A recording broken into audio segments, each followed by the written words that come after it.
ঢাকা শহরের মতন জায়গায় ভূতের বাড়ি আজকাল দেখাই যায়।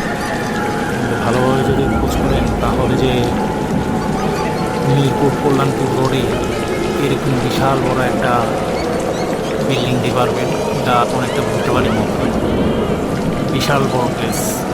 আজকে মনে হয় প্রায় 8-9 বছর বা 10 বছর অধিক সময় ধরে এই বিল্ডিংটা এভাবে পড়ে আছে। কবে এটার কাজ কমপ্লিট হবে তা কেউ জানে না।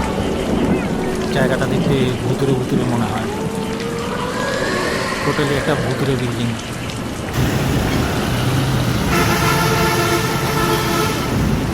মেইন রোডের সাথে লাগানো এই ভুতুরে বিল্ডিং।